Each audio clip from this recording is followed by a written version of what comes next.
بہت ڈیٹیل زیادہ کر رہی ہوں تو مجھے بتائیے گا اگر آپ لوگ کنفیوز ہو رہے ہو تو، ٹھیک ہے انشاءاللہ.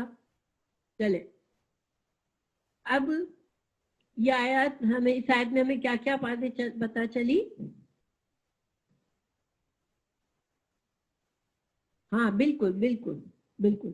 ہم کسی کو کم از کم ہم دیکھیں کہ یہ تو کچھ گڑبڑ ہو رہی ہے ان کے ورثے کی تقسیم میں، تو ہم ان کو کہہ سکتے ہیں کہ بھائی یہ بہت اہم معاملہ ہے، تم ذرا کسی عالم سے پوچھ کر کرو، ٹھیک ہے، یہ ہم کہہ سکتے ہیں. مگر ہم خود عالم بن کے فیصلہ نہیں کر سکتے کسی کے ورثے کی. صرف یہ 2 آیات پڑھ کر ہم عالم نہیں بن جاتے، ٹھیک ہے. بالکل الحمدللہ. چلے تو اس آیت سے ہمیں کیا، اس کا خلاصہ کیا ہے کہ یا تو مرنے والا بھی ان لوگوں کے لیے وصیت کر سکتا ہے جو خاندان کے غریب اور یتیم لوگ ہیں، مسکین ہیں، رشتہ دار ہیں، جو مگر مرنے والے کو پتہ ہے کہ میرے مال کا حصہ ان کو کچھ نہیں ملے گا، تو وہ ان کے لیے کچھ دے سکتا ہے وصیت میں. اور اگر اس نے نہ بھی دیا ہو تو جو وارث جس وقت تقسیم ہو رہی ہوتی ہے مال کی، تو وہ ان کے لیے کچھ نہ کچھ ان کو دے دے، ٹھیک ہے، یہ مطلب ہے. اچھا اب اگلی آیت جو ہے، دیکھیں اس آیت کے بارے میں ایک اہم بات یہ ہے کہ کچھ علماء نے کہا کہ نہیں اب تو یہ آیت منسوخ ہو گئی، ٹھیک ہے، کیونکہ اب تو اللہ نے اسے مقرر کر دیے ہیں، تو اب کسی کو کچھ انسان نہیں دے سکتا. چلے الحمدللہ الحمدللہ. تو اب جو ہے چونکہ اللہ سبحانہ تعالیٰ نے وراثت کا قانون دے دیا، اس لیے کچھ علماء نے کہا کہ اب اس آیت کا کوئی مقصد نہیں نظر آ رہا، اس کا حکم اب کینسل ہو گیا، اب اس پر ہم عمل نہیں کر سکتے. لیکن کچھ علماء نے کہا نہیں، یہ آیت کینسل نہیں ہے، یہ منسوخ نہیں ہے. دیکھیں قرآن میں کچھ آیات ایسی ہیں کہ آیات کا ریڈنگ تو موجود ہے، ٹھیک ہے، تلاوت موجود ہے، مگر ان کا حکم اب منسوخ ہو چکا ہے.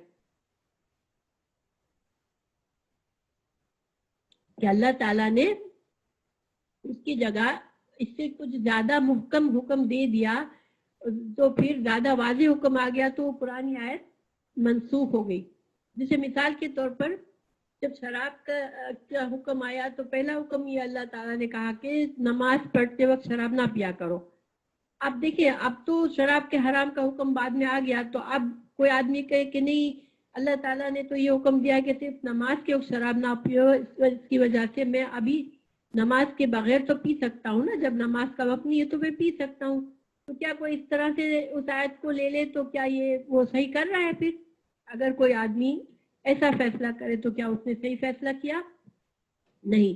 اس کا مطلب یہ ہوا کہ جو پہلا حکم تھا اس میں تھوڑی سی نرمی تھی کیونکہ وہ شروع کا معاملہ تھا، تو مگر اب وہ حکم منسوخ ہو گیا. تو قرآن میں ایسی منسوخ آیات ہیں جن کی تلاوت تو ہم کرتے ہیں لیکن اس پر عمل نہیں ہو سکتا. تو اسی طرح علماء نے کہا کہ اس آیت کی تلاوت تو ہے مگر اس پر عمل نہیں ہو سکتا.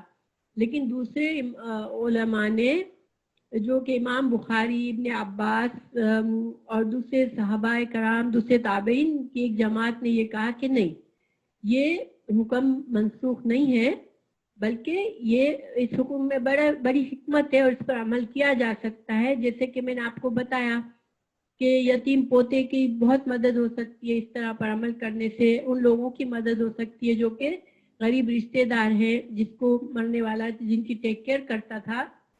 اس وجہ سے یہ حکم منسوخ نہیں ہے. تو دو رائے ہیں، اور پہلی رائے جس میں کہ یہ منسوخ نہیں ہے اسی پر زیادہ اس کو راجح سمجھا گیا، ٹھیک ہے. تو انشاءاللہ منسوخ کے مطلب سمجھ میں آ گیا نا آپ کو؟ منسوخ مطلب کسی چیز کو کینسل کر دیا گیا. لیکن یہ آیت پہلا جو زیادہ واضح بات جو ہے، راجح بات ہے، وہ یہ ہے کہ یہ منسوخ نہیں ہے، اس پر عمل کیا جا سکتا ہے. ہاں بالکل. چلے اب اگلی آیت پر چلتے ہیں. وَلْيَخْشَى، اب اللہ سبحانہ تعالیٰ فرما رہے ہیں اور ڈرے. یخشا، خشا سے مطلب ڈرنا یا فکر کرے، ٹھیک ہے. اس آیت میں زیادہ فکر مند کرے یا خیال کرے. الذین، وَلْيَخْشَى ڈرے وہ لوگ، لو اگر ترکو جنہوں نے اپنے پیچھے چھوڑا ہو، ترکا میں نے کہا تھا نا چھوڑ دینا، یعنی کوئی آدمی مرا اور اپنے پیچھے چھوڑا، من خلفہم، من سے، خلفہم اپنے پیچھے، ذریتن، ذریتن چھوٹے بچے، ذریہ چھوٹے بچوں پر اپلائی ہوتا ہے، کسی نے چھوٹے بچے اپنے چھوڑے ہوں، ضعافن کمزور، بہت کمزور اور چھوٹے بچے اس نے چھوڑے ہو، خافو علیہم، خافو خوف سے مطلب خوف، لیکن یہاں پر خوف کے بجائے فکر مند ہو، علیہم ان پر، یعنی مطلب کیا ہے اس آیت کا کہ وہ لوگ اس بات سے جو ان کو ڈرنا چاہیے، ان لوگوں کو اللہ کا خوف کرنا چاہیے اور یتیموں کے ساتھ اچھا سلوک کرنا چاہیے، یتیموں کو مال دینا چاہیے، وہ لوگ جو کہ جن کے کیئر میں یتیم ہے، کہ اگر وہ اپنی اولاد کو نظر میں رکھ کے سوچے کہ میرے چھوٹے بچے اگر فلا، دیکھیں وہ آدمی مر گیا، اس کے بچے یتیم ہو گئے، تو یتیموں کے ساتھ وہ اچھا سلوک کرے، یہ سوچ کر کہ میرے بھی تو چھوٹے بچے ہیں، کل کو اگر میں مر گیا اور میرے چھوٹے بچے میرے پیچھے رہ گئے تو مجھے کتنی فکر ہوگی ان کی، کہ کوئی ان کے ساتھ زیادتی نہ کرے، لوگ ان کا خیال کرے، تو پھر کسی اور کے یتیم بچوں کے بارے میں بھی ڈرے، اور فَلْيَتَّقُوا، اور اس کو چاہیے کہ تقوی کرے، اللہ کا تقوی کرے، اللہ کا ڈر دل میں رکھے، وَلْيَقُولُوا، اور چاہیے کہ، یہ لام جو ہوتا ہے وَلْيَقُولُوا، یہ لام کا مطلب جب لام اس طرح سے جزم کے ساتھ آتا ہے فعل کے آگے، تو اس کا مطلب حکم ہی ہوتا ہے، اس کو چاہیے کہ وہ ڈرے، یعنی اللہ تعالیٰ اس کو حکم دے رہے ہیں کہ اس کو ڈرنا چاہیے، اور قولاً سدیداً، اور اس کو اچھی بات کرنی چاہیے، یعنی کہ اب اس آیت کا کیا مفہوم نکلا؟ قولاً سدیداً، سدید کا مطلب ہوتا ہے ٹھیک اور سیدھی، اوکے، سیدھی بات کرے، اچھی بات کرے، یعنی کہ اب یہاں پر اس آیت میں علماء نے کیا کہا کہ اس آیت کا ترجمہ پہلے ہم پڑھتے ہیں کہ چاہیے کہ وہ اس بات سے ڈرے کہ اگر تو خود اپنے پیچھے ننھے ننھے ناتواں بچے چھوڑ جاتے جن کے ضائع ہو جانے کا اندیشہ رہتا، تو ان کی چاہت کیا ہوتی، یعنی کہ ان کو اپنے بچوں کی کتنی فکر ہوتی کہ وہ میرے بچے یتیم ہو رہے ہیں، اب میں دنیا سے جا رہا ہوں، تو کتنی اس کے دل میں تڑپ ہوگی کہ لوگ میرے بچوں کا خیال رکھیں، ان کے ساتھ زیادتی نہ کریں، تو بس اس کو چاہیے کہ وہ اللہ سے ڈرے اور اچھی بات کرے، جچی تلی بات کرے، ٹھیک ہے۔ تو اس آیت کا حکم کس پر لاگو ہوتا ہے، اس کے بارے میں علماء کے مختلف اقوال ہیں، بعضوں نے کہا کہ یہ جو لوگ وارث یعنی کہ یتیموں کی ذمہ داری جن پر آ جاتی ہے، جیسے چچا ہے یا بڑا بھائی ہے یا ایسے ہی خاندان کے دوسرے رشتے دار ہیں جن پر یتیموں کی ذمہ داری آ گئی، تو اب ان کو ان یتیموں کے ساتھ سلوک کرتے وقت سوچنا چاہیے کہ کل کو میرے ساتھ بھی یہ بات ہو سکتی ہے کہ میرے بچے بھی یتیم ہو سکتے ہیں، تو وہ ان یتیموں کے ساتھ اچھی طرح سے سلوک کرے، ان کے ساتھ نرمی کا سلوک کرے، اچھی بات کرے، اور ان کے ساتھ کسی طرح سے زیادتی نہ کرے، مال کے بارے میں بھی زیادتی نہ کرے اور ویسے بھی تعلق میں بھی زیادتی نہ کرے۔ تو یہ چونکہ آپ کو میں نے بتایا کہ وراثت کے قانون میں بھی یتیموں کی